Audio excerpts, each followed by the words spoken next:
இல்லைங்க, movie one time watchable தான். மொக்கையா இருக்குன்னு தான் சொல்ல முடியும்.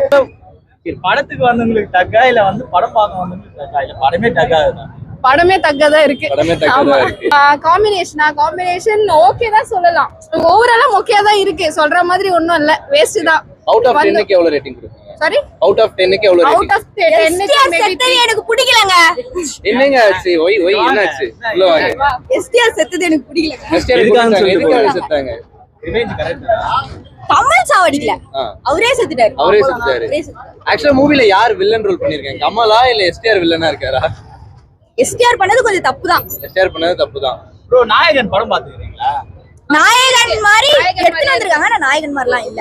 ஏன்னா இந்த நாயகனோட ரிசெம்பிளன்ஸ் தெரியுது. ரிஷா வந்து காப்பாத்தி கூட்டிட்டு வரது, அந்த மாதிரி நாயகனோட ரிசெம்பிளன்ஸ் நிறைய தெரியுது. அடுத்த நாயகன் எஸ்டிஆர்ன்றாங்க. நம்ம ட்ரைலர் வந்து பார்த்தல, இனிமே நான் தான் ரங்கராஜ செட்டியார் நானே பரல. இல்ல, அந்த அளவுக்கு ஹைப் கிடையாது. அந்த அளவுக்கு ஹைப். நம்ம எக்ஸ்பெக்டேஷன் ஓவராலா ஃபுல்ஃபில் ஆகல, அவ்வளவுதான். சும்மா எக்ஸ்பெக்ட் பண்ணிட்டு வந்தோம், வந்ததுக்கு படம் மூவி எஸ்டிஆர் செத்தது ஒரு பெரிய மொக்கையா இருக்கு. எல்லாமே ஆல்ரெடி பார்த்த மாதிரி இருக்கு. மியூசிக்கா இருக்கட்டும், சீன்ஸா இருக்கட்டும், எல்லாமே ப்ரீவியஸா பார்த்த மாதிரியே தான் இருக்கு. அண்ட் சின்மை சாங்லாம் நம்ம வந்து ரொம்ப வைப் பண்ணோம். ஆக்சுவலா நான் அதுக்கு தான் வந்தேனே, பட் அந்த சாங்கே இல்ல. அந்த சாங்கே மூவில இல்ல, இல்லவே இல்ல. ரொம்ப டிசப்பாயிண்ட். டீ பாடி இருக்கறதா சொன்னாங்க, அந்த தூக்கிட்டாங்க, ஏமாத்திட்டாங்க எங்களை.